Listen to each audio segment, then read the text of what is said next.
Ilaihi rojiun ini nggak harus nunggu mati, tapi ilaihi rojiun ini adalah pilihanmu saat ini mau kembali ke Allah atau tidak gitu.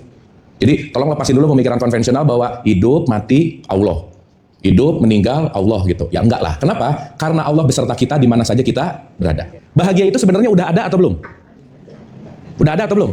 Ada. Tetapi tertutup oleh keinginan. Jadi bukan mau menuju Allah, tapi menemukan kembali Allah yang sudah ada sejak dahulu gitu kira-kira. Karena kan kita udah mulai lupa sama diri yang sejati gitu. Waktu kita lahir langsung dikasih identitas nggak? Iya.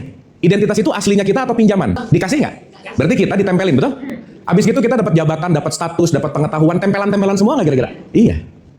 Nah, kita banyak minjem pikiran orang, keyakinan orang, identitas yang disematkan. Akhirnya, kita kenal sama tempelan-tempelan itu, tapi kita nggak kenal sama diri kita yang sejati gitu. Jadi nanti kalau namanya dijelekin, dasar si Abu misalnya gini-gini, nggak apa-apa. Dia kan lagi ngejelekin nama saya, bukan ngejelekin saya. Betul nggak? Dia kan lagi merendahkan nama saya, nama bukan saya. Nah, saat kita mulai bisa melepaskan kemelekatan satu-satu, itulah sumber dari akan menuju lebih bahagia. Saat kita dijelekin, kita bahas ngejelekin, kita lagi tidak menjelekan dia, tidak lagi merugikan dia, tapi lagi merugikan diri sendiri sebenarnya. Orang yang kekurangan diberikan apresiasi, dia akan rendah diri. Saat dia rendah diri, dia akan melakukan segala sesuatu berdasarkan kerendah diriannya gitu. Auzubillahi minasyaitonirrajim, bismillahirrahmanirrahim. Wa ma arsalna, tidak diutusnya, min qablika mi rasul, ini lagi berbicara tentang utusan, rasul. Dan kami tidak mengutus seorang rasul dan tidak pula seorang nabi sebelum engkau, melainkan apabila dia mempunyai suatu keinginan, mempunyai suatu apa? Setan pun memasukkan godaan-godaan ke dalam keinginannya itu. Siapa yang masuk? Oh, nah, gitu. Jadi dalam setiap keinginan ada apa? Setan. Berarti keinginan, pintu masuk diamnya setan ada di situ nggak kira-kira? Nah, gitu.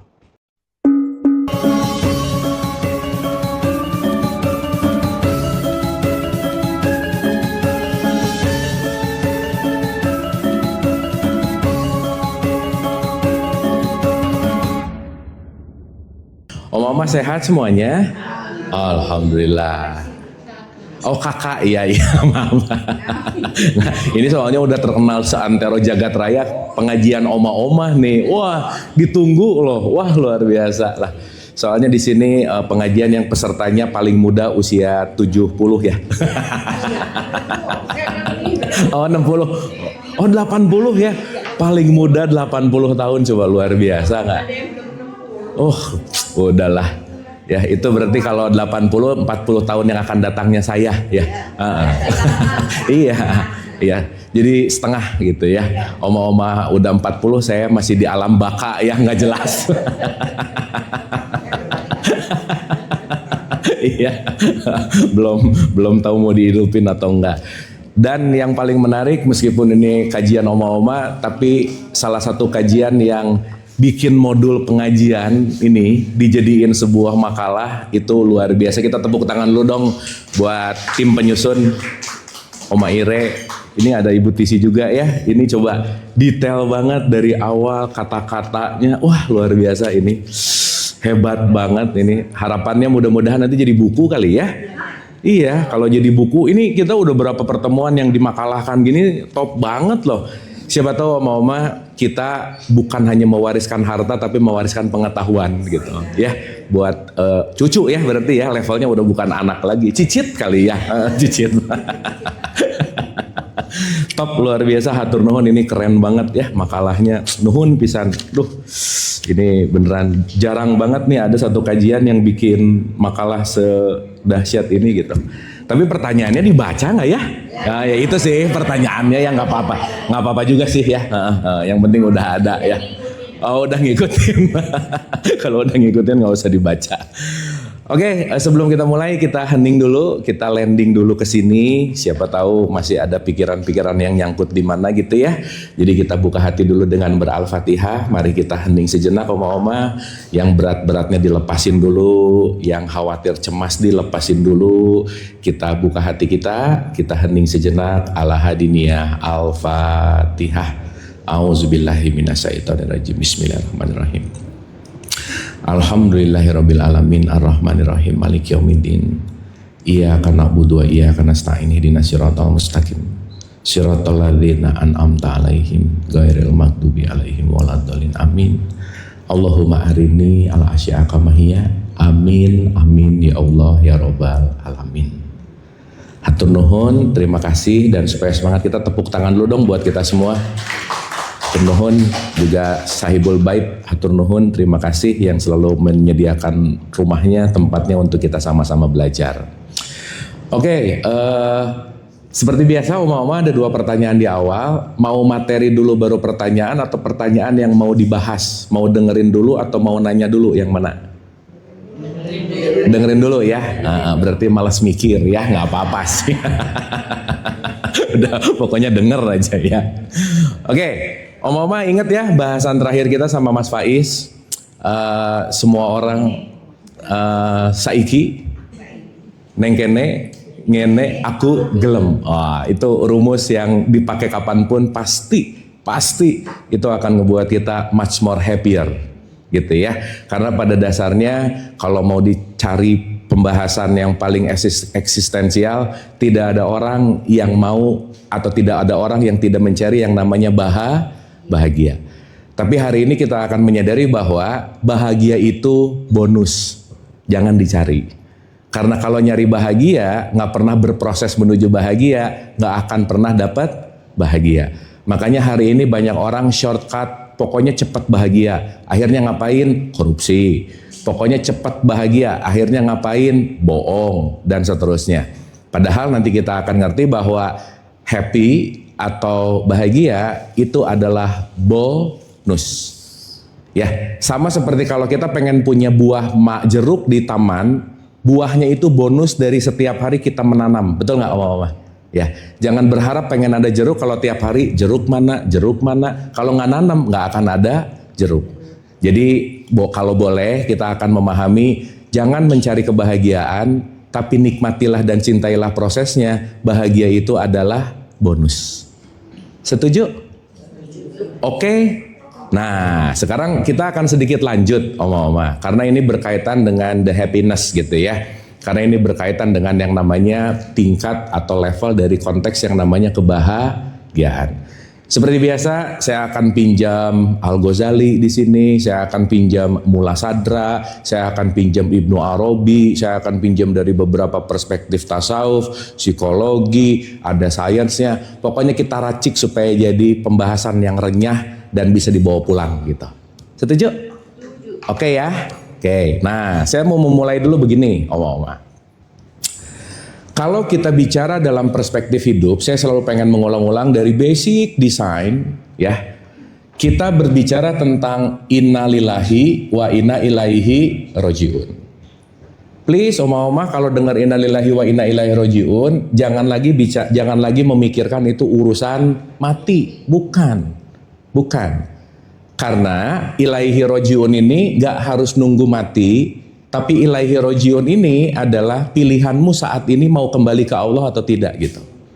Jadi tolong lepasin dulu pemikiran konvensional bahwa hidup mati Allah. Hidup meninggal Allah gitu. Ya enggak lah. Kenapa? Karena Allah beserta kita di mana saja kita berada. Kemana saja kita menghadap wajah Allah. Ini seperti biasa ya, citasi referensi Qur'annya saya tulis di sini di surat 57 ayat 3 dan 4, di Al-Baqarah 115, di Al-Baqarah 186, di surat Qaf ayat 16. Ini semua lagi mau mengatakan bahwa Allah itu nggak pernah jauh gitu. Nah, cuman jauh dekatnya Allah, jadi gampangan kata ya Oma-Oma supaya to be simple. Dalam perspektif Islam, bahagia adalah saat ilaihi rojiun. Itu namanya bahagia. Jadi saya mau mengambil perspektif, bahagia itu adalah saat kita ilaihi rojiun. Itu satu. Ya, jadi ini kita pakai dulu bahasanya supaya nanti kita akan mengerti.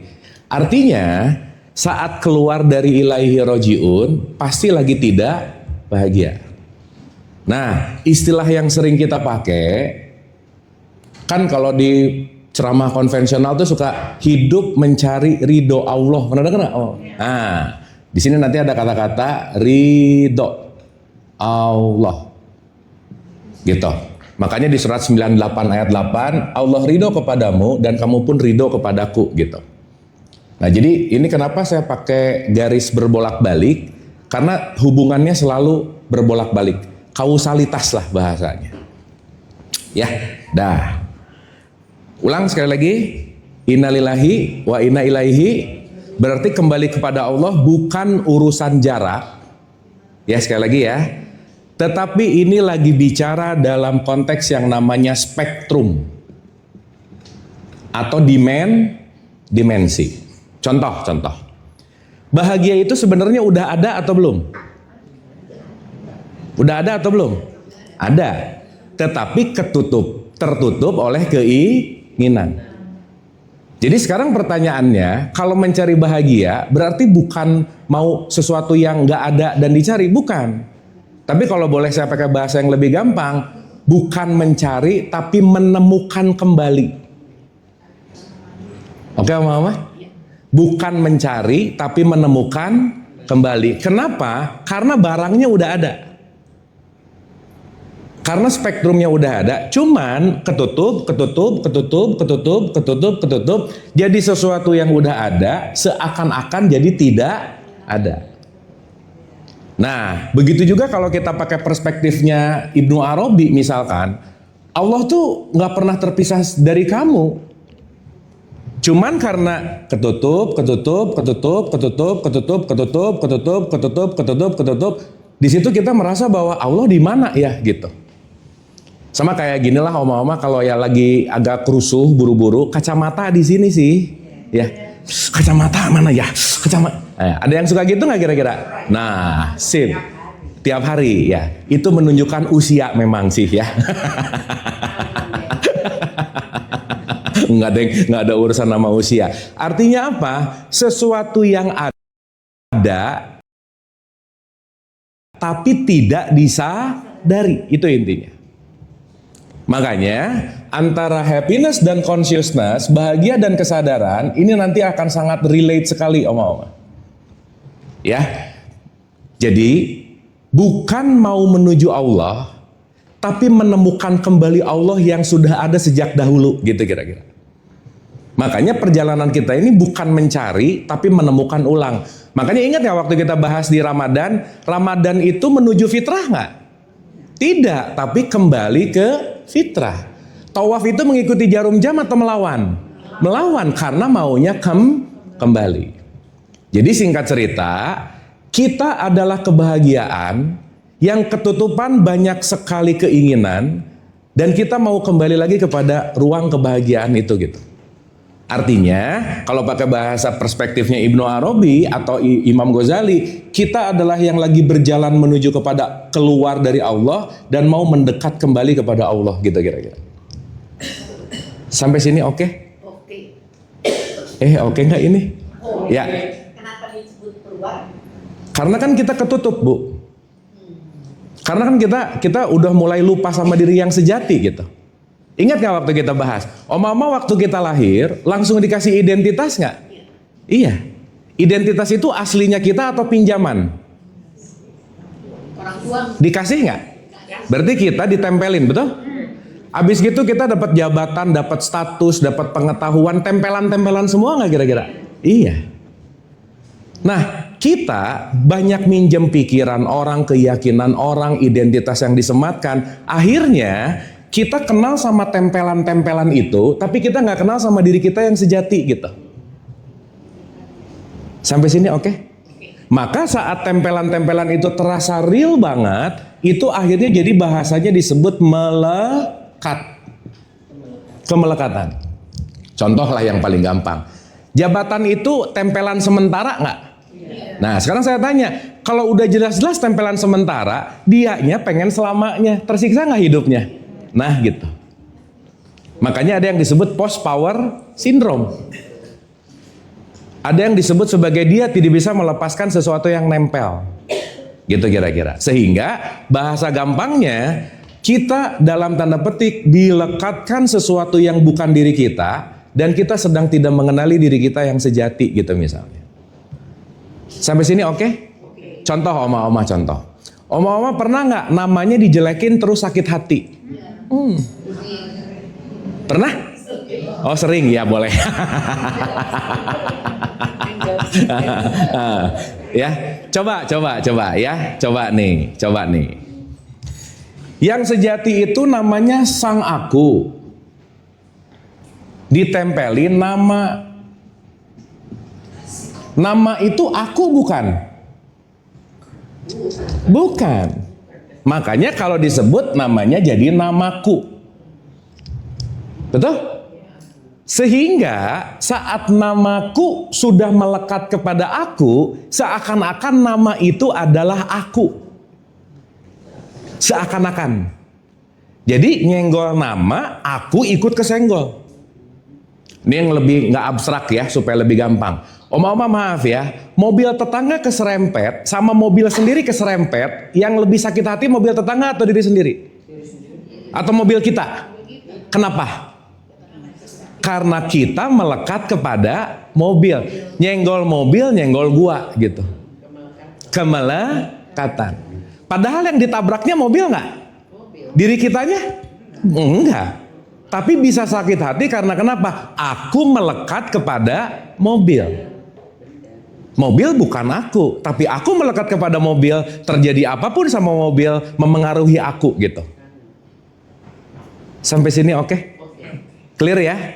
Jadi nanti kalau namanya dijelekin, ih dasar si Abu misalnya gini-gini, nggak apa-apa. Dia kan lagi ngejelekin nama saya, bukan ngejelekin saya. Betul nggak? Dia kan lagi merendahkan nama saya, nama bukan saya. Nah, saat kita mulai bisa melepaskan kemelekatan satu-satu, itulah sumber dari akan menuju lebih bahagia. Pokoknya oma-oma yang ngebuat kita jadi kesel, marah, benci karena ada relasi ikatan yang namanya kemelekatan. Anak orang lain dijelekin, biasa aja. Anakku dijelekin, nggak terima. Betul? Karena ada relasinya sama ku-nya. Sampai sini oke? Oke nggak ini? Ya. Kalau udah senggol bacok, berarti dia kehilangan dirinya, dia menghidupi ilusi dirinya. Gitu. Makanya maaf ya, segala sesuatu yang bikin kita bete, pasti ada kaitannya sama diri kita aja udah. Kalau nggak ada, nggak oma-oma, udah. Mobil orang ketabrak, nggak kerasa. Anak orang dijelekin, nggak kerasa. Mau temen yang bukan teman kita, nggak ada relasinya, nggak kerasa. Tapi kalau udah ada koneksi sama kita, aku merasa dihina karena ada koneksinya. Nah berarti yang berbahaya itu adalah garis kemelekatannya. Makanya salah satu PR hidup adalah melepaskan kemelekatan. Karena yang dijelekin bukan aku, yang dijelekin namaku. Kemelekatan-kemelekatan tertinggi itu pasti sama siapapun yang dekat banget sama kita gitu kira-kira. Sakit hati. Padahal oma-oma orang lain bisa bikin kita sakit hati nggak?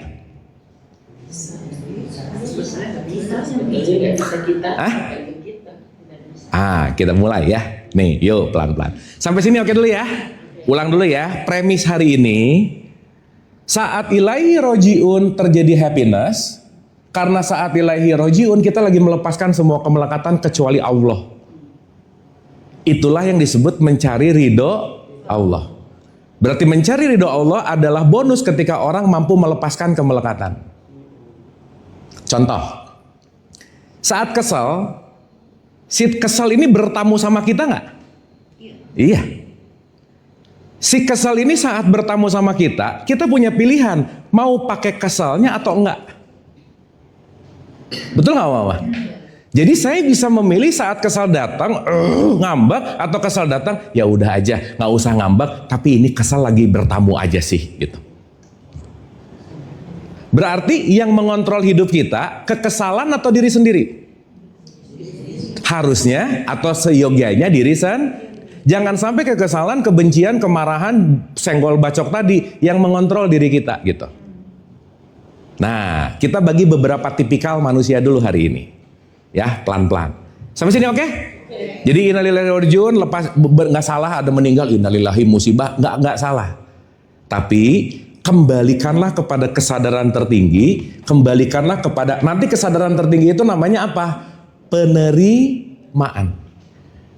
Nanti bahasa Qur'annya disebut ikhlas. Gitu. Jadi ya oma-oma kalau nggak jadi orang ikhlas, susah happy aja, gitu kira-kira. Tapi maaf ya, ikhlas sama bego beda tipis. Aku ikhlas, enggak bego aja kali gitu ya. Nah, jadi ikhlas, sabar, tawakal, bego, petiris bedanya. Nah, dipukulin dia nggak apa-apa, aku ikhlas. Nah itu bego namanya ya. Nah, gitu ya. Nah disitulah perlu pengetahuan supaya kita tidak merasa ikhlas, padahal kita lagi bego gitu. Bodoh lah ya bahasa. Bodoh itu bahasa Arabnya jahil. Makanya ada jahiliyah. Bodoh itu artinya ketika kita terus-terusan menginginkan keinginan terjadi untuk melewati atau untuk melawan realitas, itu namanya bodoh. Makanya disebut orang jahil. Sip ya. Pelan-pelan ya oma-oma ya. Kita bahas smooth, step by step by step by step supaya kita ngerti gitu. Ya, bismillah. Nomor 1. Tipe kesadaran level basic, kesadaran level rendah. Dalam perspektif Ibnu Arabi, kesadaran kita ini dipengaruhi oleh yang namanya jiwa. Kita udah bahas ya oma-oma ya. Bagian luar namanya jasad, masuk sedikit namanya jiwa. Jadi omongan saya, perilaku saya, langkah saya, typing saya, postingan saya ke Instagram, ke TikTok, yang menentukan adalah posisi jiwa. Bahwa tangan, lidah, kaki itu ngikutin apa yang diperintahkan oleh jiwa. Jadi sopirnya itu adalah jiwa. Karena tangan, lidah, kaki, ingat ya waktu ngomongin software hardware, ini typing lah, langkah, ngomong, itu tergantung dari kualitas kebersihan jiwa seseorang. Sekarang saya tanya oma-oma, kalau ada orang ngomong kasar, ngomong kotor, berarti jiwanya apa? Kotor. Begitu kata-katanya keluar binatang, berarti jiwanya apa? Nah, gitu. Kenapa? Karena segala sesuatu laku itu adalah cerminan dari jiwamu. Dari diri sendiri. Yang sering saya bilang oma-oma, kalau teko isinya kopi, bisa keluar teh nggak? Kopi isinya susu, bisa keluar kopi nggak? Gak bisa. Jadi kalau kita ngelihat ada orang nyerocos benci, nomor 1 jangan reaktif dulu untuk ngebenci balik. Oh ini jiwanya lagi gitu tuh, gitu. Oma-oma saya mau nanya, jiwa yang terluka, sakit, keluarnya kata-kata sakit, berarti datang dari luka di dalam dirinya nggak? Oma-oma, orang yang terluka bukan harus dilukai balik, tapi perlu kasih sayang. Dan memang PR banget sih, kita dijelekin sama orang, ngebalasnya harus kasih sayang. Buset dah, wah itu PR banget ya. Kita dijelekin, direndahin, digosipin, tapi kita harus ngasih kue sama dia. Susah nggak itu? Iya, kalau bisa kuenya kasih sedikit racun boleh sih sama mama.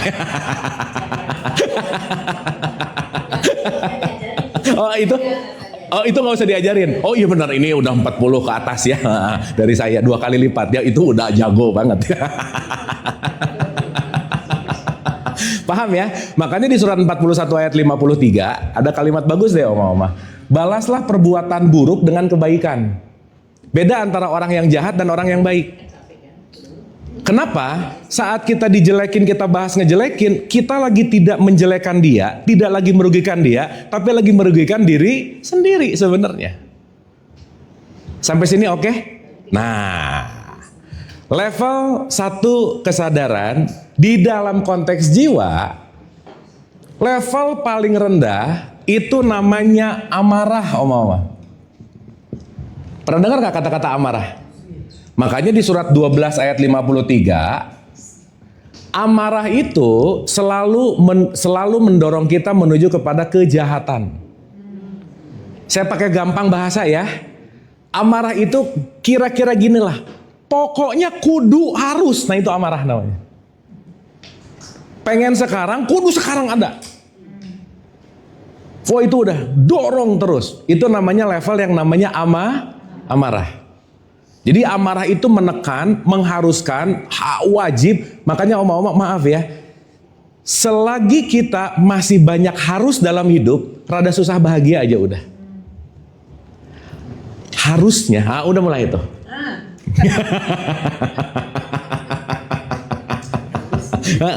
Dan itu biasanya gampangnya ke orang lain. Sini. Kamu tuh harusnya, nah udah mulai. Harusnya berarti dia lagi dikuasai oleh amr. Amr itu adalah keterdorongan untuk mengharuskan. Makanya kalau dalam bahasa kewajiban ada disebut fil amr. Wajib. Nah justru saat kita mengharuskan segala sesuatu, karena nanti mengharuskan ini wah luar biasa Oma. Artinya apa? Saat banyak harus dalam hidup, dia kaku. Sesuatu yang kaku itu cepat patah. Makanya kalau kita nggak belajar fleksibel, itu nanti pasti cepat patah. Nah makanya semakin dewasa, semakin nanti pikirannya, perasaan, emosinya semakin fluid, semakin mengalir. Makanya diumpamakan surga itu mengalir airnya di dalam, gitu nggak? Artinya diumpamakan kalau kamu di surga, kamu tuh flowing, nggak kaku gitu. Oma-oma kalau air yang mengalir sama air yang diam lebih fresh yang mana? Ngalir karena sirkulasinya bagus. Akuarium yang butek, airnya muternya nggak bagus aja udah. Makanya salah satu indikator parameter surga, you are flowing with life. Betul, tahtihar anhar ngalir sekali. Nah berarti kalau orangnya ngalir, tidak banyak harus salah satunya.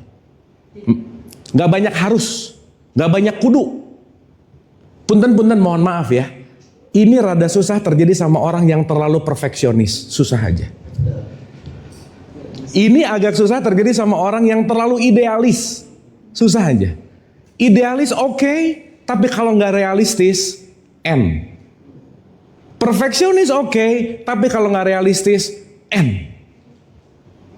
Nah makanya itulah kenapa kita perlu nanti dalam bahasa Quran, jadilah umatan wasaton, umat di titik tengah. Perfect banget jangan, jelek banget juga jangan. Jelek banget jadi apatis, perfect banget puyeng. Makanya disebut titik tengah, ngalir. Kalau kata Bruce Lee, be a water kata dia. Air itu selalu mengalir dari tempat yang tinggi ke yang rendah nggak kira-kira? Iya. Maka dia akan mengisi dalam kerendahan. Itu mengajarkan bahwa sikap paling esensial kalau mau bahagia, jadilah rendah hati. Titik aja udah Om. Karena kalau nggak rendah hati, susah untuk mendapatkan aliran yang baru gitu. Datang ke pelajaran ngerasa udah tahu, ngerasa paling benar, nggak akan dapat apa-apa aja udah. Makanya be a water katanya Bruce Lee mengosongkan. Karena kenapa? Oma-oma air ya, mau dalam kondisi apapun dia akan mengikuti flow-nya nggak kira-kira? Wadahnya segitiga jadi segitiga, wadahnya bulat jadi bulat. Berarti tingkat adaptifnya tuh tinggi gitu intinya.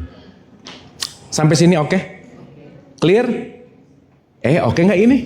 Oke, sip, mantap. Nah, jadi menurut Ibnu Arabi, level paling basic yang disebut amarah itu adalah level bagaimana kita sangat jauh dari ridho gitu kira-kira. Saya kasih contoh Oma-oma. Ya, saya kasih contoh. Ini basic dulu ya. Nomor 1 nih. Nomor 1 adalah tipikal. Ya, tipikal. Dia akan happy kalau dipuji, dia akan bete kalau direndahkan. Kalau dipuji, senang. Kenapa Bu? Manusiawi sih. Tapi kalau bisa jangan di situ. Kita maaf ya. Manusiawi itu kadang-kadang jadi juru setan, Oma-oma. Karena menjadi pembenaran. Manusiawi dong kalau aku. Nah, mulai. Padahal dia lagi menutupi sesuatu yang digeneralkan secara manusiawi. Gak salah. Tapi kalau kita tidak mengerti mekanismenya, kita akan terjebak untuk susah move on gitu kira-kira. Sampai sini oke? Ngomong-ngomong, kita ini manusia punya takaran beda-beda nggak? Kesadaran beda-beda nggak? Jadi nggak bisa disamain in general tuh nggak bisa. Nggak bisa. Misalnya, ada orang kehilangan, udah 10 tahun masih sedih. Kita ngukur pakai ukuran kita, kamu tuh kelamaan sedihnya, udah nggak bisa. Karena ukuran dia, nomor sepatu kita aja beda-beda Oma-oma. Salah pakai sepatu enak gak kira-kira? Enggak, makanya kita semua punya ukuran masing-masing. Dalam bahasa Arab ukuran itu namanya qadar. takdir.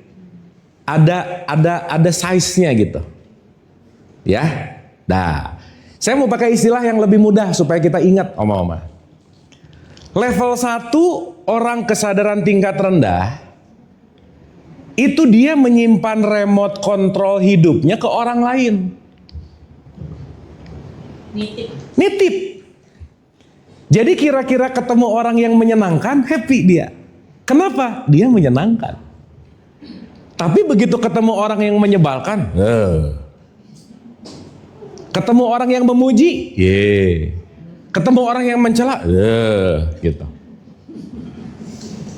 Kira-kira Oma-oma kalau kita remote kontrolnya kita dititipin di orang lain, kita punya kekuatan sendiri nggak kira-kira?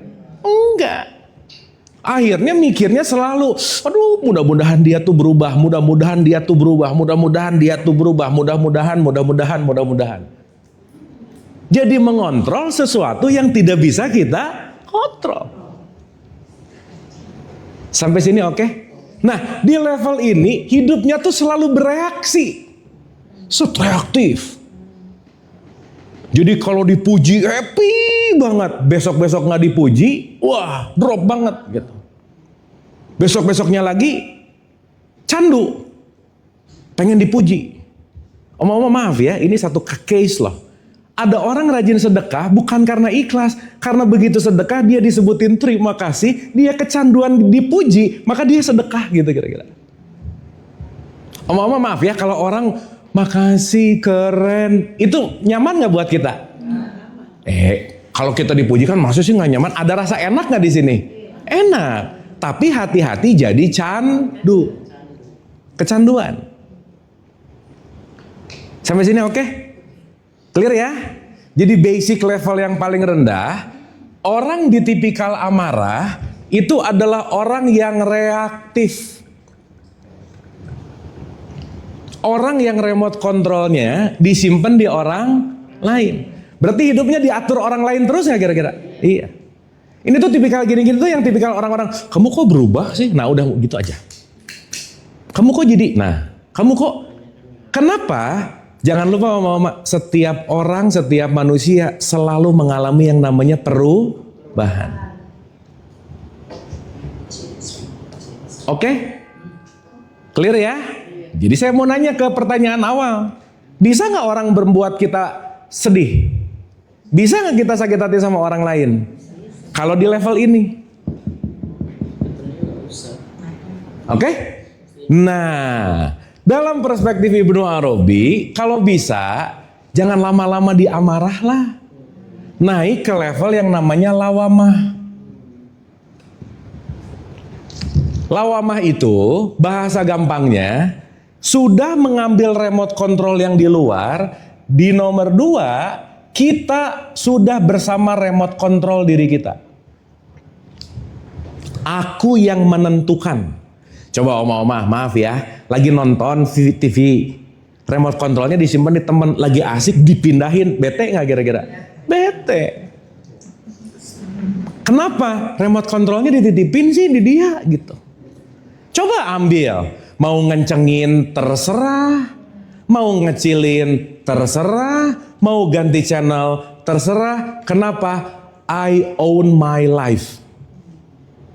Saya yang menentukan, saya yang benar-benar mendirectionkan, saya yang benar-benar mengatur segala sesuatu, bukan dari faktor eksternal. Ini namanya sudah mulai masuk ke level yang namanya responsif. Bahasa di dalam perspektif Qurannya udah mulai lawamah. Lawamah itu artinya mulai ada perenungan. Nah, saya mau ngulang nih oma-oma. Maaf ya. 98% yang kita lakukan keseharian itu adalah hal yang otomatis oma-oma. Makanya sering disebut autorespon. Oma-oma sekitar 60, 70, 80 usia berjalan, berarti menggunakan program sudah selama itu nggak kira-kira? Iya, jadi udah nggak bisa nyalain lagi, bangun tidur tuh udah pakai program itu aja udah. Jadi oma-oma kalau ketemu orang yang cemberut mulu, udah nggak usah gimana, emang programnya gitu. Oh iya. Ada orang yang julid mulu, emang programnya gitu. Nyinyir terus, emang programnya gitu. Oma-oma maaf banget deh, ini ngomongin fakta masalahnya. Makin lama program dipakai, makin usianya bertambah, program makin rada susah berubah. Jadinya habits. Nempel. Makanya saya ulang-ulang, ini beneran kajian yang super salut gitu. Di usia 70-80 oma-oma masih mau belajar, masih mau recycling knowledge. Gak banyak yang begitu, Oma. Tepuk tangan lu dong buat oma-oma, keren lah pokoknya ya. Top gitu. Terus mau ngedengerin orang yang gak jelas gini ngomong lagi gitu ya gitu.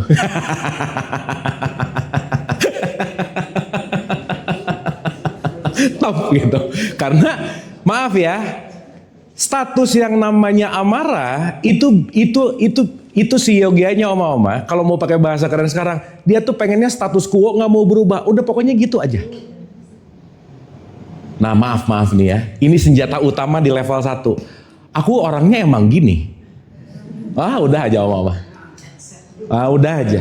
Kalau udah aku tuh emang gini sih, udah aja. Kalau orang udah ngomong aku tuh emang gini, emang dia nggak mau bertumbuh aja udah. Yang lucu, dia nggak mau bertumbuh, tapi kasusnya sama, ngeluh mulu gitu. Kayak di kaos kaki ada batu, oma-oma kan kalau jalan sakit. Nggak dibuka, nggak dilepasin, dipakai aja terus, tapi tiap hari ngeluh, anu sakit nih, tapi kamu nggak mau berubah gitu kan, rada aneh ya. Gitu kira-kira. Ya.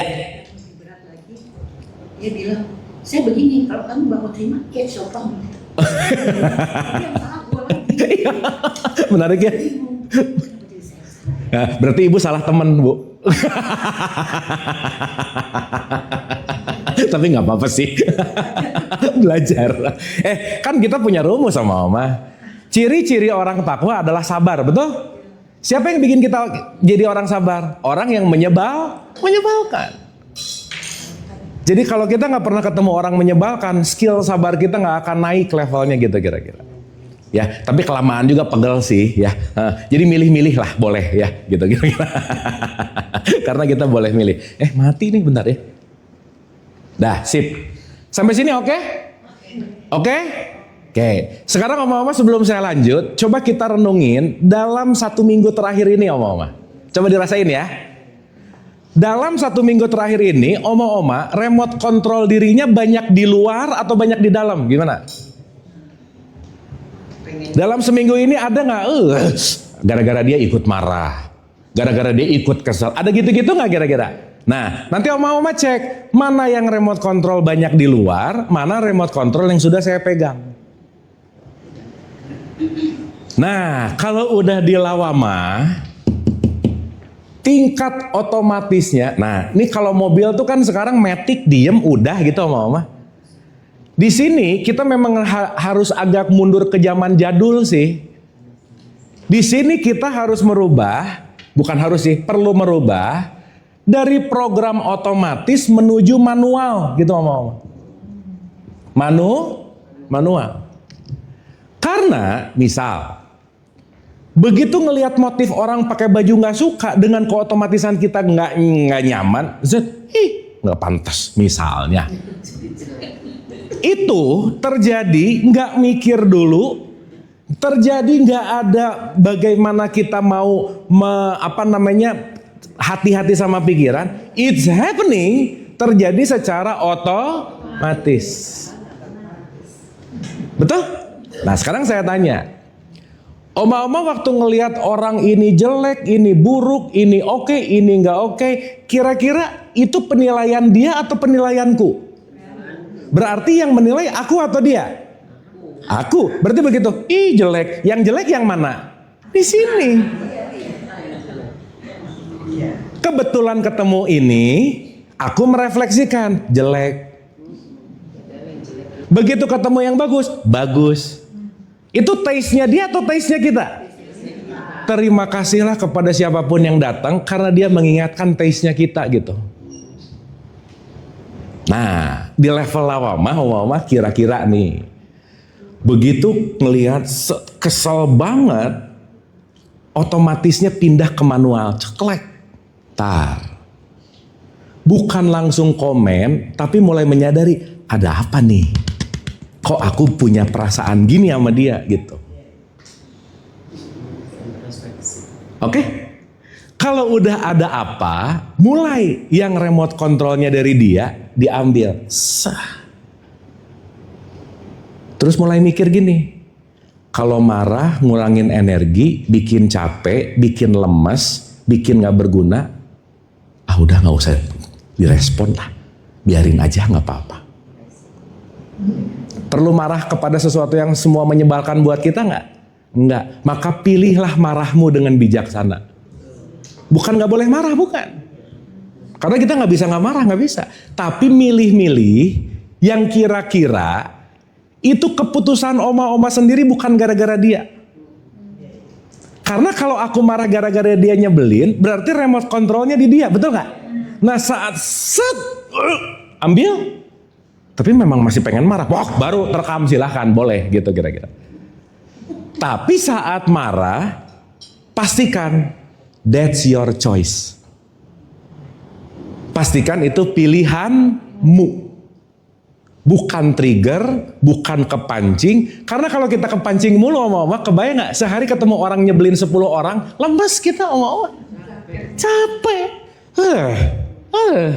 Dan anyway, ingat ya waktu kita ngomongin hukum frekuensi, kita hanya akan dipertemukan sama frekuensi yang selaras gitu oma-oma.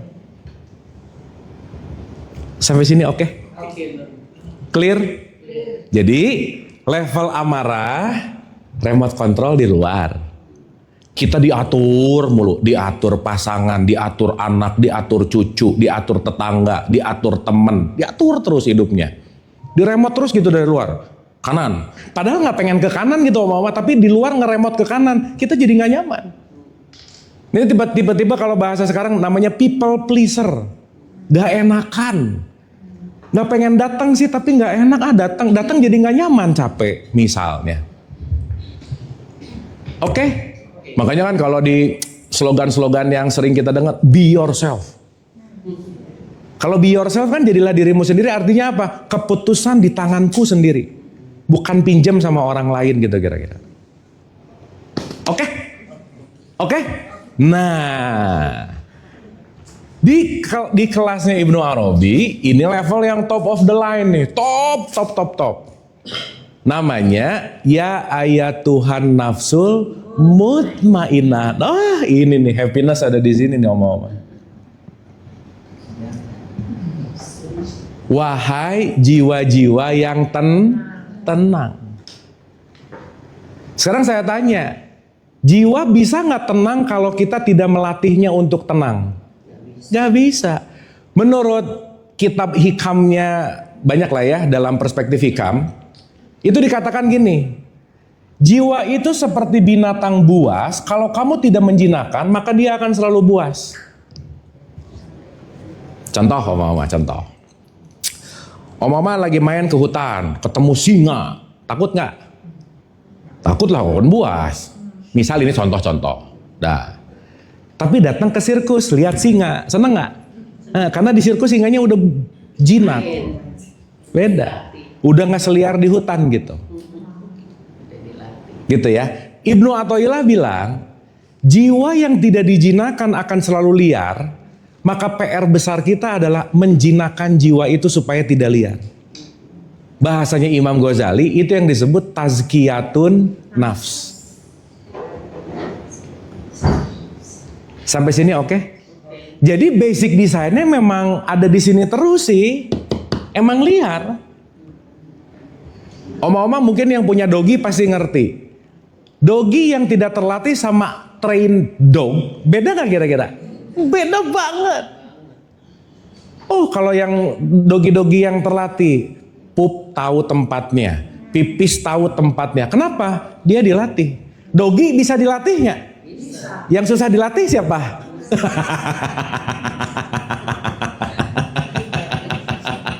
Gitu ya. Itu menarik loh. Ya. Berdiri, ikut. Salaman, bisa. Karena dia terlatih. Makanya sindiran Quran kan sadis ya oma-oma. Aku udah berikan pendengaran, penglihatan hati gak dipakai. Terus kamu bedanya sama binatang ternak apa? Katanya. Bukan menarik gitu intinya. Oke? Jadi sekarang saya tanya, yang menentukan ketenangan jiwa kita, orang lain atau diri sendiri? Jadi oma-oma please, tidak ada yang bisa menyayangi diri kita kecuali diri sendiri. Nggak ada yang bisa care sama diri kita kecuali kita perhatian atau care sama diri kita sendiri. Ya, jadi kalau mau pakai hashtag my life is my making, hidupku tergantung apa yang aku buat. Nah nanti di situ namanya hidup dengan bertanggung jawab terhadap remote control kita gitu kira-kira. Oke? Bisa dimengerti?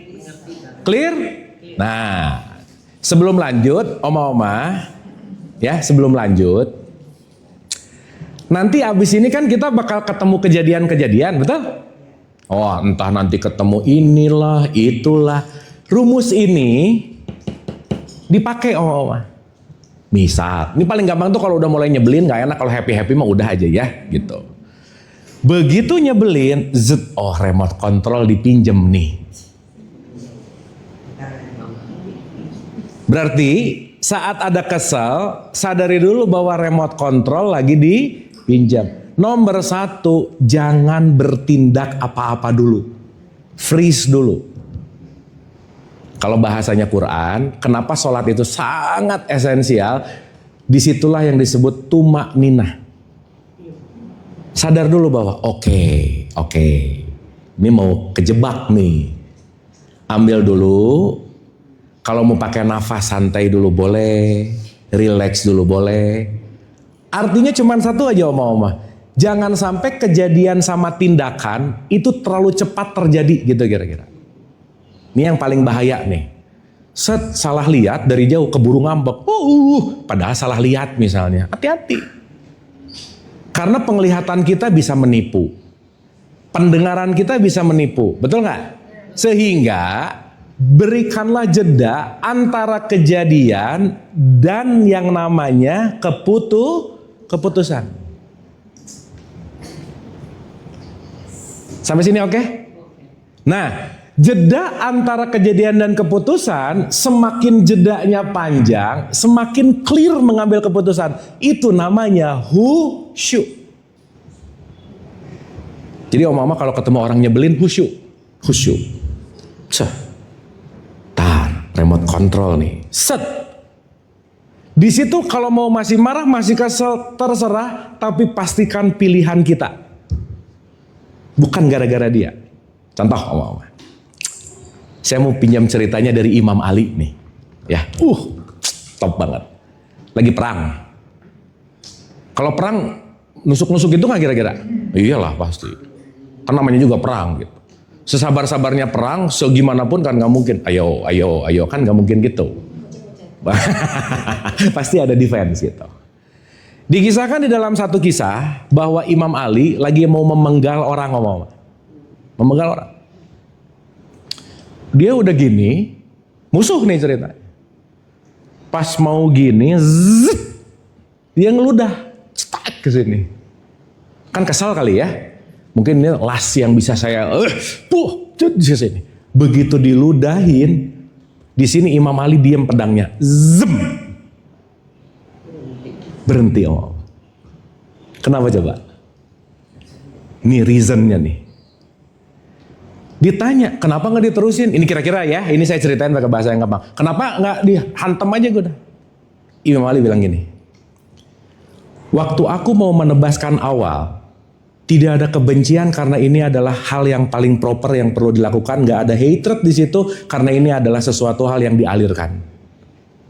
Tapi saat tadi aku diludahi, kebencianku muncul, aku tidak mau membunuh kamu dalam kebencian, kata dia. Keren gak Bapak? Berarti Imam Ali bisa mengotak-atik ini secara cepat banget gak kira-kira? Karena kalau diginiin memang dalam defense mode, tapi gini gara-gara benci, timbal balik konsekuensinya beda gitu. Paham gak maksud saya? Singkat cerita jadi nggak jadi, dilepasin, udah bebas aja ceritanya gitu. Tapi moral of the story adalah kita bisa melakukan kebaikan yang sama dengan sikap hati yang berbeda, itu output inputnya pasti beda gitu mau. Sama-sama ngasih sedekah, yang satu ikhlas, yang satu ada mau-maunya. Kata Imam Ghazali itu namanya riya. Ngundang anak yatim sih ngasih amplop, doain ya. Transaksi namanya. Jadi dagang nggak? Iya. Kalau dagang diridoi nggak kira-kira? Iya, ya enggak lah. Akhirnya hukumnya bukan hukum pengaliran, tapi hukum pertukaran dalam tanda petik jadi jual beli gitu ini. Jadi transaksional. Nah, oma-oma, bahaya ketika kita transaksional, remote controlnya ada di luar biasanya. Jadi semakin transaksionalnya seseorang, dia akan dipengaruhi faktor eksternal gitu kira-kira. Makanya Quran selalu ngomong, janganlah kamu meminta balasan. Oma-oma, aku mau bacain satu ayat, boleh ya? Nih, bagus banget nih ayatnya. Jadi ingat satu ayat ini. 76 ayat 9. 76 ayat 9. Bentar ya, aku mau baca ini. Betapa tipisnya nanti pergerakan ini semua. Karena habis ini kita akan tahu mekanismenya nih. Auzubillahi minasyaitonirrajim. Bismillahirrahmanirrahim. 76 itu surat Al-Insan. Ayat 9. Nih ya. Bagus banget statement ini, menarik sekali. Sesungguhnya kami memberi makanan kepadamu, innama nut'imukum. Di situ ada kata-kata mau melakukan sesuatu, ngasih makan. Hanyalah mengharapkan keridhaan Allah. Hanyalah mengharapkan apa? Sip. Koma. Kami tidak mengharapkan balasan dan terima kasih dari kamu. Tidak mengharapkan apa? Balasan dan apa? Jadi kira-kira kalau nolong, minta balasan, ridhonya nyala nggak? Nggak nyala. Kok mati ya? Jadi pamrih. Saat kebanyakan pamrih, remote controlnya jadi di situ. Jadi maaf ya, ini bisa kejadian loh. Orang ngasih sama kita, pergi. Terus ada ini ngedumel, makasih aja enggak. Suka ada yang gitu enggak? Makasih aja enggak gitu. Berarti dia masih mengharapkan untuk ada kata-kata terima kasih. Transaksional nggak kira-kira? Berarti remote controlnya di luar gitu. Sampai sini oke? Clear? Oke nggak ini? Enggak Ibu? Itu yang di kedua di Lawamah. Lawamah? Kan dia udah ngambil remote control. Yes. Udah itu dia sadar bahwa itu karena dia udah nggak marah sama orang lain. Yes. Pada saat dia mau marah, orang masih ada harus diajarin amarah itu. Ya. Itu dia sudah masuk tahap lawamah atau lebih lanjut. Good question. Terima kasih Bu Tizi. Saya loncat dulu ketiga ya, nanti kita akan ngerti. Dah, ini. Set, reaktif, amarah. Set, diam dulu, lawamah. Nah, nomor 3 namanya Nah, di mutmainah, ini kalau grafik voltasenya ngambek, gini nih. Vum. Naik nih, high voltage, tegangan tinggi. Di sini, cooling down sedikit. Berarti dia tidak bereaksi. Tapi ya ayat Tuhan nafsul mutmainah, wahai jiwa yang tenang, dia cooling off.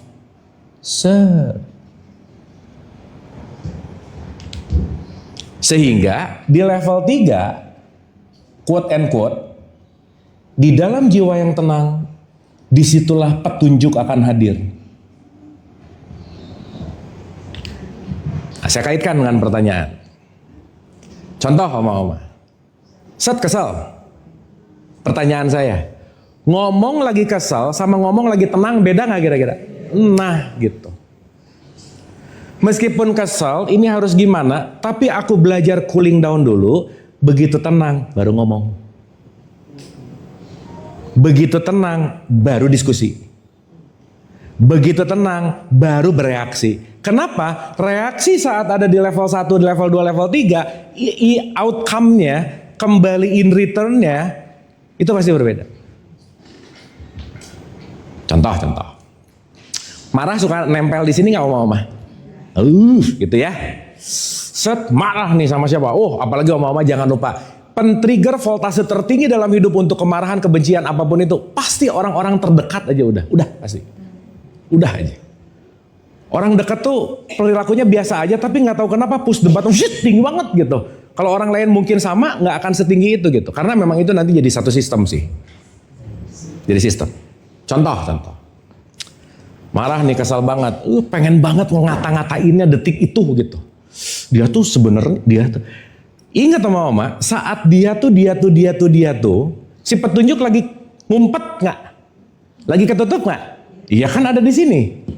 Ini yang keluar di sini pasti emosi, ego, benci dan seterusnya gitu. Nah, kenapa kita perlu holding time?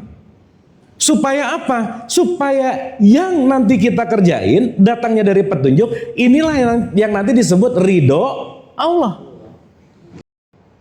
Jadi di level 1 ridho Allahnya belum muncul. Kenapa? Karena akunya masih reaktif. Dah, udah mulai ceritanya terlatih nih. Set, jangan dulu ngomong, tenang. Oke, tetap ada marah. Marah itu energi oma-oma. Daripada ngambek-ngambek, lempar-lempar piring, olahraga dulu bentar. Cuci piring, apa. Nah lama-lama cooling down tuh. Set. Begitu nyampe cooling down, petunjuknya datang, getting clear, pasti itu jauh lebih baik keputusannya daripada tadi waktu high voltage gitu kira-kira. Pernah dengar gak ada satu hadis Rasulullah, kalau kamu lagi marah berdiri, duduk. Kalau duduk masih marah, baring. Kalau baring masih marah, wudhu. Kalau duduk, baring, wudhu masih marah, buset dah gitu kira-kira.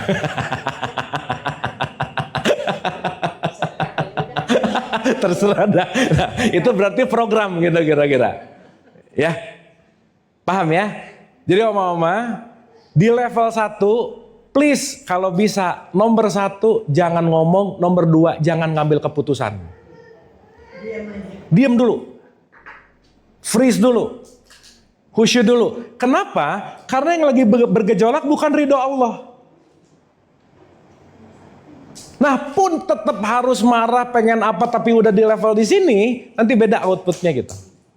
Bahkan kadang-kadang nggak harus marah, senyum aja beres masalahnya gitu mau. Kadang-kadang.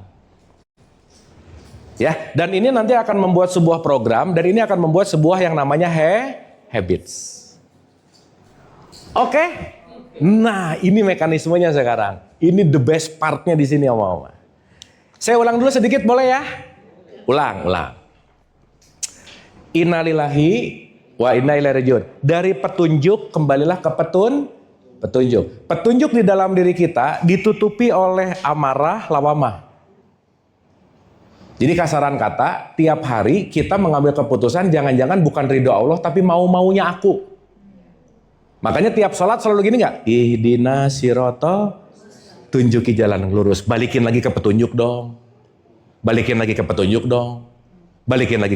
dong gitu. Saat kita mulai latihan 1-2-nya bagus sama mama, ke nomor 3 itu pasti makin lebih oke. Istilah kata nomor 3 itu wise levelnya. Di sini tuh urusannya benar salah. Dan hidup tidak sehitam putih itu gitu. Hidup tidak sependulum benar atau salah karena selalu ada titik tengah di situ gitu. Makanya kita perlu fleksibel di sini. Ya. Nah.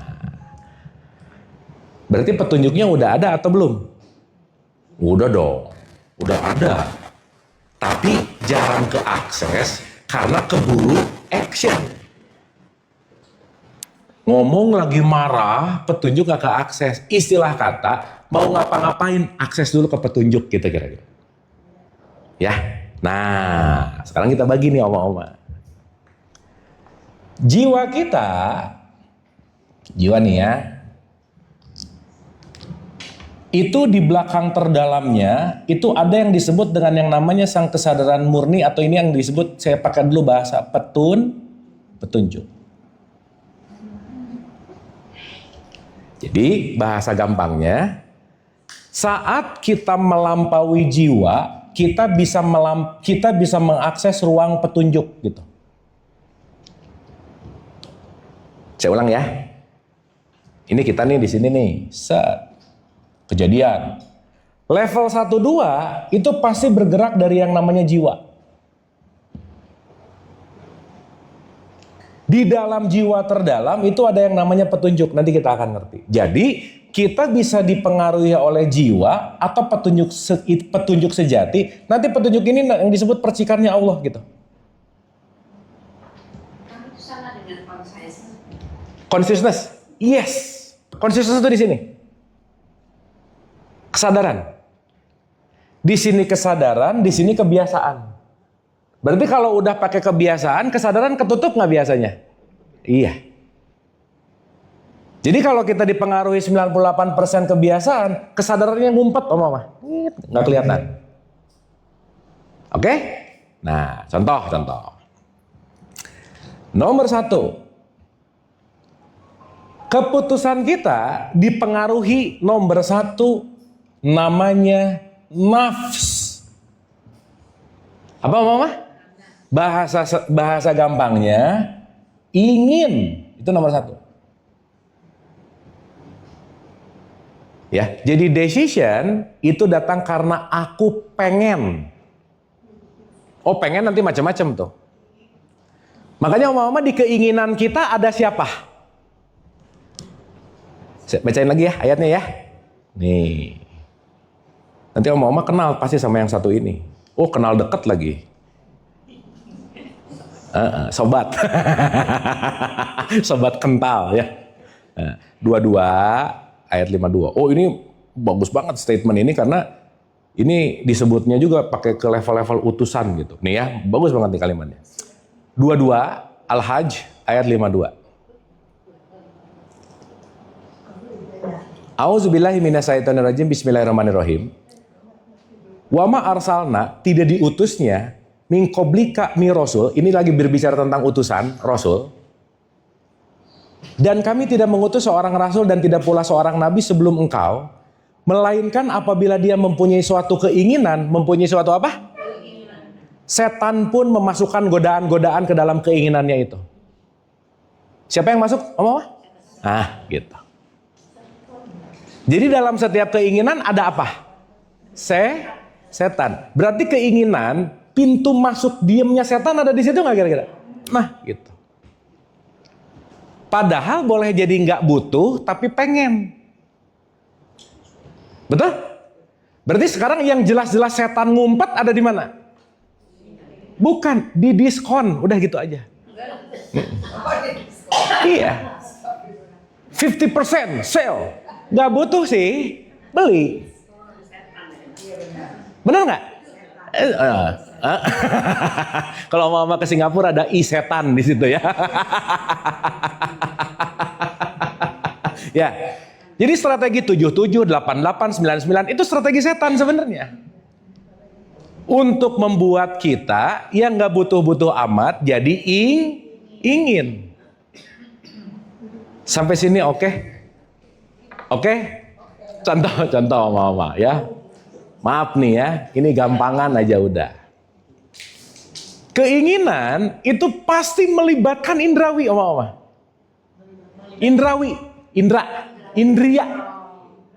Dengar, lihat. Datang ke arisan, set, tas baru nih temen misalnya. Ini misal aja contoh, set baru nih. Gitu. Manggil-manggil di dalam. Ayo. Jadi nggak tenang gitu Mama. Gitu. Soalnya itu lebih keren kelihatannya gitu.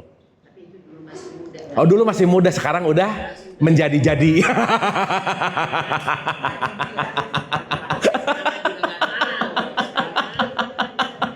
Iya, loh, Mama maaf ya, sadar nggak kita kadang-kadang banyak melakukan konsumerisme, melakukan pembelian, bukan gara-gara butuh-butuh banget, tapi karena dalam tanda petik kepancing. Bisa gitu nggak kira-kira? Ya nggak apa-apa juga, bagus sih.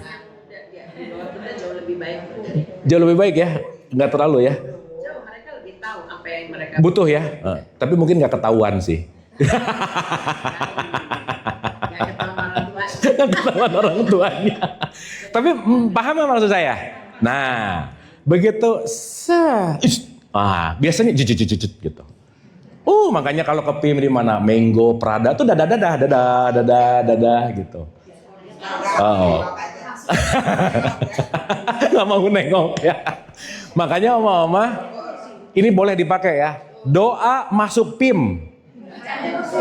A'udzubillahi minasyaitonirrajim. Iya, begitu ada gini, auzubillah, auzubillah gitu ya. Itu doa masuk PIM gitu ya. Mau PIM 1, 2, 3, 5 terserah lah. Hadis Nabi. Iya, kalau masuk ke pasar harus doa. Kenapa? Ya itu tadi, kebanyakan yang dibeli yang tidak butuh. Nah, koma. Nih. Abis pengen terjajah nggak oma? Isinya, wik. Di mana belinya? Harganya berapa? Kamu kapan bisa dapat? Wik gitu. Betul nggak? Iya. Nah, indikator parameter itu butuh atau tidak paling gampang oma. Kalau itu nggak dilihat orang-orang, kamu masih pengen nggak gitu kira-kira? Itu aja. Yang jangan-jangan kenapa pengen beli, pengen dipakai, show off gitu. Flexing, bahasa sekarangnya flexing betul. Tapi nggak apa-apa juga loh ya, ini mah pilihan gitu. Bukan berarti nggak boleh, bukan. Tapi pilihan. Nah, saat keputusan datang dari keinginan seperti itu namanya nafs gitu kira-kira. Nah, nafs yang rendah namanya nafsu. Nafs yang tinggi namanya birohmah, dirahmati. Jadi nggak semua nafs buruk, nggak oma. Nafsu kan kalau pakai bahasa psikologinya ego lah gampangannya gitu kira-kira. Oma datang ke sini pakai ego nggak? Pakai, kalau nggak ada ego nggak akan datang, nggak akan belajar. Tapi sekarang ini egonya lagi jinak gitu kira-kira. Biasanya rada nggak jinak pas mau makan siang. Wah udah mulai gitu. Misalkan contoh ini mah contoh aja ya, paham ya? Jadi kenapa? Oh nggak ada di sini. Oh udah lah ya. Ini mah lagi cerita di tempat lain oma ya. Oh di sini mah marifatnya udah level mentok ya. Saking mentoknya kejeduk gitu. Nah, dah. Berarti keinginan bisa membuat keputusan kita nggak? Tapi ternyata bukan hanya itu oma. Ada basic yang kedua. Keputusanmu datang dari pikiranmu. Jadi kalau tadi nafs itu ingin, kalau pikiran itu adalah karangan narasi-narasi cerita-cerita yang ada di sini. Ngarang aja kerjaannya. Jadi oma maaf ya, pikiran biasanya membuat suatu kenyataan jadi banyak bumbunya gitu. Contoh ini ulang-ulang nih yang supaya gampang. Ada orang nge-WhatsApp pasangannya. Udah centang 2, biru lagi. Berarti udah kebaca nggak? Faktanya WhatsApp tidak dibalas. Bener nggak? Tapi begitu 5 menit mulai ngarang pikiran Z. Kayaknya aku udah mulai nggak diperhatiin deh. Kayaknya. Jadi bikin film di sini nih. Gitu. Kan kita tuh sutradara hebat loh oma ya. Tapi sutradara ngarang sih nggak apa-apa juga. Filmnya nggak laku. Sekarang saya tanya, dengan karangan itu bisa bete nggak? Sekarang saya tanya, kita berarti bete sama karangan pikiran atau sama fakta? Yang bikin karangan pikiran siapa? Tapi nyalahin kamu sih. Benar nggak? Berarti keputusan bisa datang dari karangan pikiran. Jadi oma nanti kita ngerti ya. Kita ini hidup beserta semua yang gak pernah istirahat. Always on. Fiha abada kun fayakun, terjadi terus. Udah aja. Sekarang oma orang tidur aja mikir loh. Susah tidur nyenyak. Terlalu overthinking. Oma ingat ya, stres itu perlu, over stress gak bagus. Tanpa stres kita gak bisa maju. Thinking perlu nggak? Overthinking yang jangan. Jadi ingat ya, pikiran itu alat, bukan masternya. Kita yang pakai alat. Lama-lama si alat ini menguasai diri kita. Jadi overthinking kemana-mana. Dah, yang ketiga, apa sih yang menentukan keputusan kita? Nomor 3 adalah luka lamamu yang disebut trauma. Nah ini berkecimpung nih. Jadi memutuskan itu karena pengen narasi ngarang atau luka lama mengambil keputusan. Nah, oma-oma kalau mengambil keputusan dari 1, 2, dan 3, itu levelnya kalau nggak amarah, lawamah, itu level basic gitu. Tapi, kalau 1 begitu keinginan, hold dulu. Begitu pikiran, hold dulu. Begitu trauma, hold dulu. Contoh-contoh, anak bandel. Pikirannya, main sama siapa sih ini? Wah, buak, disalahin udah. Itu pikiran. Yang kedua, konteks yang namanya pengen. Aku tuh pengen yang gini. Dianya gitu. Kalau trauma, aku adalah ibu yang tidak berhasil. Nah, itu trauma. Jadi bisa marah sama anak. Ini bawaan pengasuhan dari kecil, luka, batin, wah macam-macam mama. Jadi ingat ya, waktu kita mengeksekusi keputusan bisa datang dari luka, bisa datang dari pikiran, bisa datang dari keinginan. Bisa combine semuanya. Itu terjadi split second. Snapshot banget. Pertanyaan saya, kalau mau ngomongin yang terbaik, keputusan datang dari nafs, pikiran, atau trauma, mana yang paling terbaik? Satu, mama, yang terbaik datang dari di belakang petunjuk. Inilah yang disebut kolbu, gitu. Inilah yang nanti petunjuk langsung dari Allah. Kenapa? Karena kolbu yang menyaksikan tiga-tiganya. Saat kita connect ke kolbu, bukan urusan ingin, bukan urusan luka, bukan urusan aku mengendalikan dan lain-lain, tapi this is the proper way. Ini yang terbaik, paling bijaksana. Latihan tadi. Oma-oma kalau rasa ini kan udah masuk ke ranah rasa ya. Kita akan tahu kok this is the best thing. Tahu banget. Contoh nih ya. Keputusan 1, 2, gampangannya gini supaya mudah. Kita tuh satu rumah punya 4 penghuni.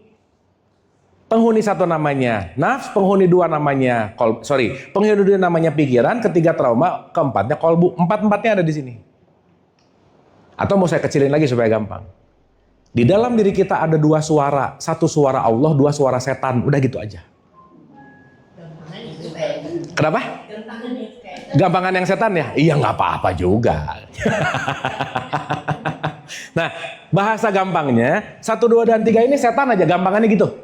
Gampangannya. Makanya oma-oma begitu.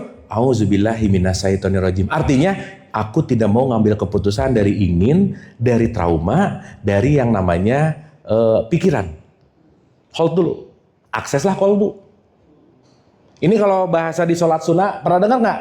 Istikharah. Istikharah itu kan melepaskan ini semua. Membiarkan aliran kolbunya untuk hadir gitu.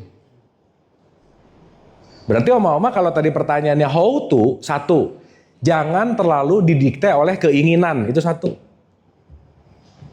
Yang kedua, jangan terlalu didikte oleh pikiran. Yang ketiga, kenalilah luka lamamu yang jangan-jangan lukanya itu nganga, masih sakit tapi nggak pernah diperbaiki, nggak pernah dikasih betadin gitu misalnya. Makanya oma-oma, obat melepaskan ini semua nggak ada lagi. Kalau kita mau mengakses kolbu kita lebih oke, kata kunci dari semua harian latihannya, gampangannya, pandai memaafkan kesalahan orang lain. Udah aja oma-oma. Once we forgive, letting go, 1, 2, dan 3, voltasenya gini nih. Kolbunya, boom. Betul tadi kata Om Mayer, makanya istafti kolbak. Mintalah fatwa kepada kolbumu bukan kepada nafsumu.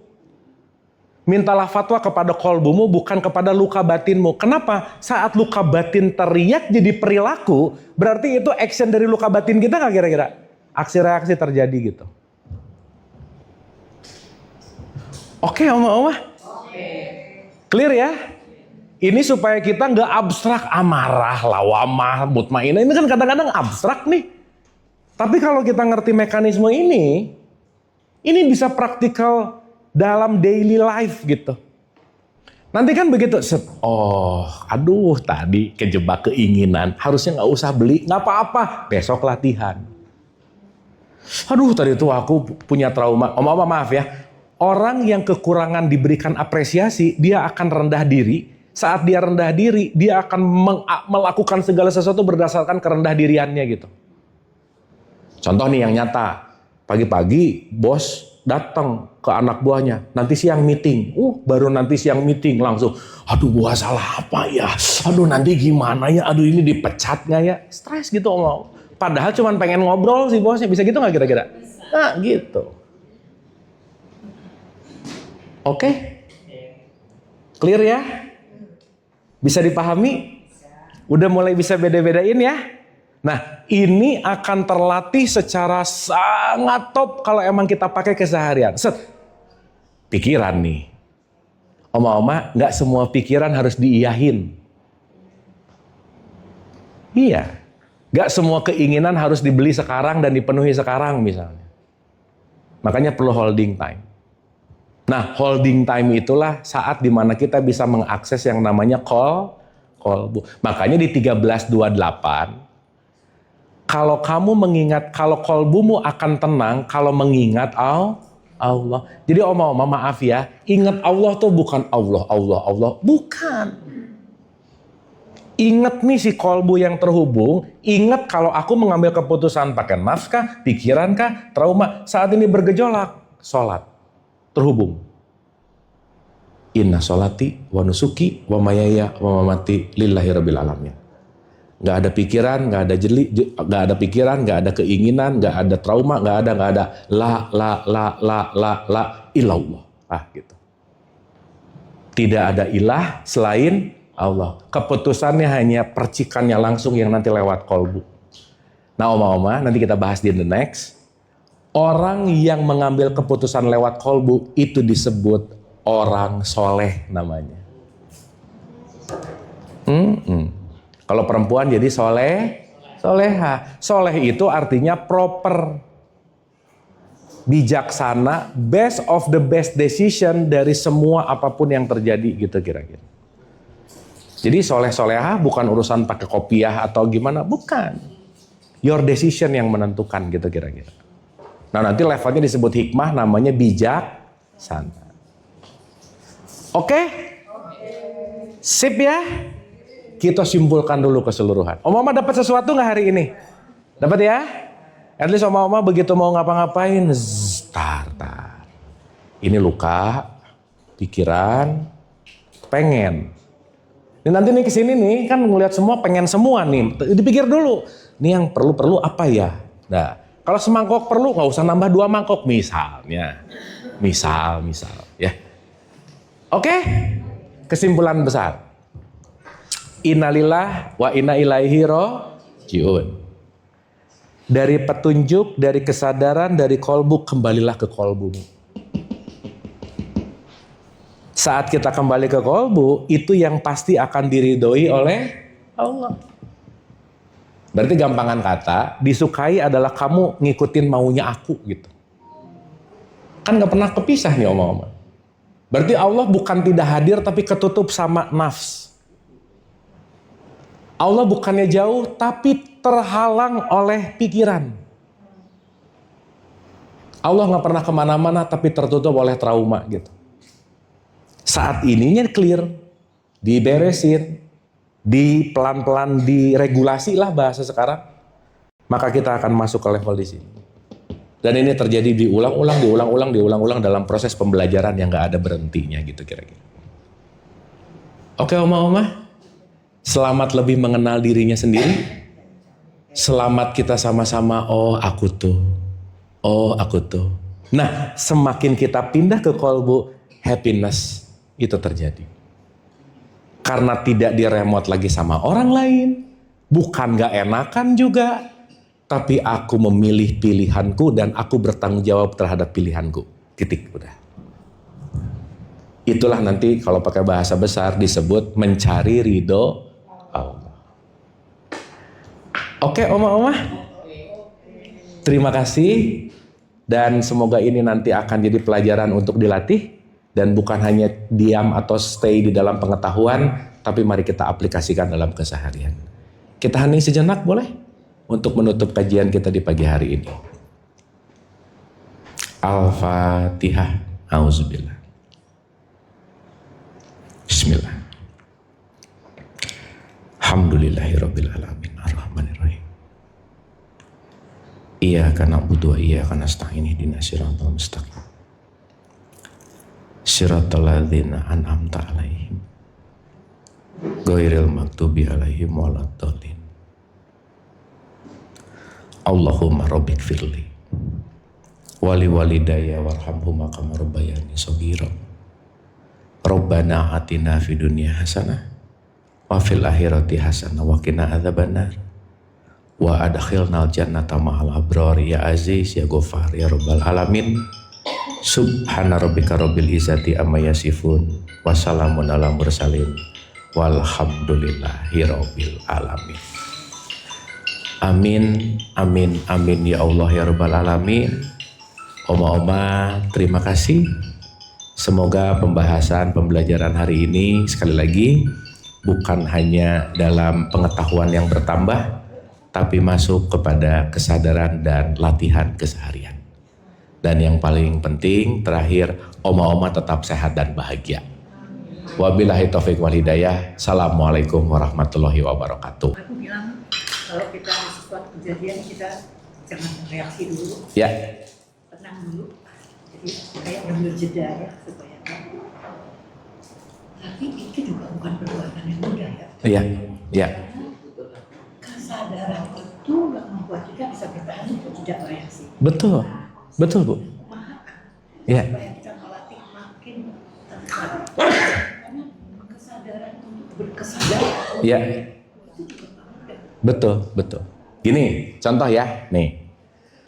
Oma-oma orang yang tenggelam, dia mati karena dia menolak air, panik, karena dia tidak flowing kita misalnya.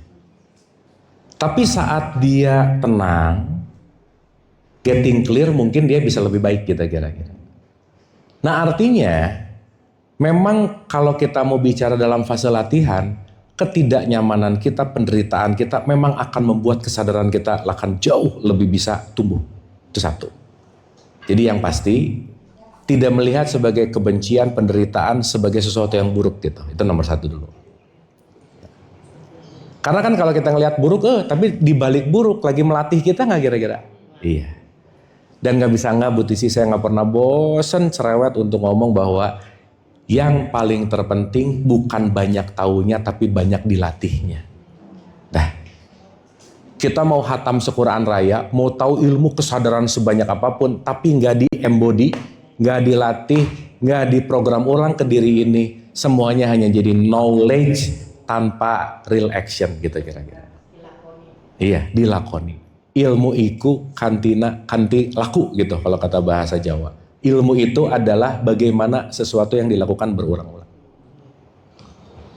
Oke? Sip ya? Jadi yang terakhir kalau gitu, selamat berlatih, Oma-oma. Hatur nuhun, terima kasih. Boleh dadah-dadah dulu nih. Nih banyak yang nunggu-nunggu nih kapan kajian Oma-oma katanya. Nih teman-teman Oma-oma yang usianya masih Gen Z ya. Nah, Z-nya tapi Zadul ya.